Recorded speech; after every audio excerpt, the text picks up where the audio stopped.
നമസ്കാരം, എല്ലാവർക്കും മലയാളി വാർത്തയിലേക്ക് സ്വാഗതം. യുദ്ധം മാസങ്ങൾ പിന്നിട്ടിട്ടും വെടിനിർത്തൽ കരാറിൽ ഹമാസും ഇസ്രയേലും തമ്മിൽ ഇതുവരെ ഒരു ധാരണയിൽ എത്തിയിട്ടില്ല. ഹമാസ് മുന്നോട്ട് വെച്ച ഉപാധികൾ ഇസ്രയേൽ സമ്മതിക്കില്ലെന്ന് തറപ്പിച്ചു പറഞ്ഞു. അതിനാൽ ഗാസയിൽ പുതിയ യുദ്ധമുറ പുറത്തെടുത്ത് ആക്രമണം തുടരാൻ തന്നെയാണ് പ്രധാനമന്ത്രി ബെഞ്ചമിൻ നെതന്യാഹു IDFന് നൽകിയിരിക്കുന്ന നിർദ്ദേശം. വെടിനിർത്തൽ കരാറിന് അടിയന്തര നടപടി വേണമെന്ന് US president Joe Biden Israel പ്രധാനമന്ത്രി ബെഞ്ചമിൻ നെതന്യാഹുവിനോട് ആവശ്യപ്പെട്ടതിന് പിന്നാലെ ഗാസയിലേക്ക് ജീവകാരുണ്യ സഹായം എത്തിക്കാൻ 2 വഴികൾ തുറന്നുകൊടുക്കാമെന്ന് ഇസ്രയേൽ സമ്മതിച്ചിട്ടുണ്ട്. പ്രധാനമായും ഗാസയിലേക്ക് ഭക്ഷണം എത്തിക്കുന്ന വാഹനങ്ങളെ ഇസ്രയേൽ തടയുന്നത് ഹമാസ് ഇത് തട്ടിയെടുക്കുന്നുവെന്ന് ആരോപിച്ചാണ്. എന്നാൽ നേരത്തെയുള്ള നിലപാടിൽ നിന്ന് ചെറുതായി അയഞ്ഞിരിക്കുകയാണ് ഇപ്പോൾ ഇസ്രയേൽ. വടക്കൻ ഗാസയിലെ ഇറസ് ഇടനാഴിയും തെക്കൻ ഇസ്രയേലിലെ അഷ്ദോദ് തുറമുഖവുമാണ് തുറന്നുകൊടുക്കുക.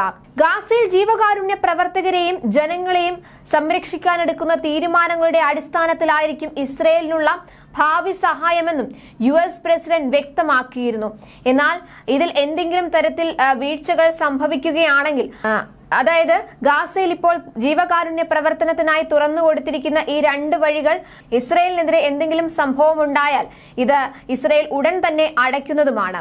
അതിനിടെ ഗാസയിൽ US സന്നദ്ധ സംഘടനയായ വേൾഡ് സെൻട്രൽ കിച്ചന്റെ 7 പ്രവർത്തകരെ ബോംബിട്ട് കൊന്ന സംഭവത്തിൽ 2 ഓഫീസർമാരെ പുറത്താക്കിയതായി ഇസ്രയേൽ സൈന്യം അറിയിച്ചു. മറ്റ് 3 ഉദ്യോഗസ്ഥർക്കെതിരെയും നടപടിയുണ്ടാവും. ഗുരുതരമായ വീഴ്ച സംഭവിച്ചതായും സൈനിക ചട്ടങ്ങൾ ലംഘിച്ചതായും അന്വേഷണത്തിൽ കണ്ടെത്തിയെന്ന് ഇസ്രയേൽ സേനാ നേതൃത്വം അറിയിച്ചു. എന്നാൽ സ്വന്തം വീഴ്ചയിൽ സത്യസന്ധമായ അന്വേഷണം നടത്താൻ ഇസ്രയേൽ സൈന്യത്തിന് കഴിയില്ലെന്നും സ്വതന്ത്ര കമ്മീഷനെ വെച്ച് അന്വേഷിപ്പിക്കണമെന്നും വേൾഡ് സെൻട്രൽ കിച്ചൺ ആവശ്യപ്പെട്ടു.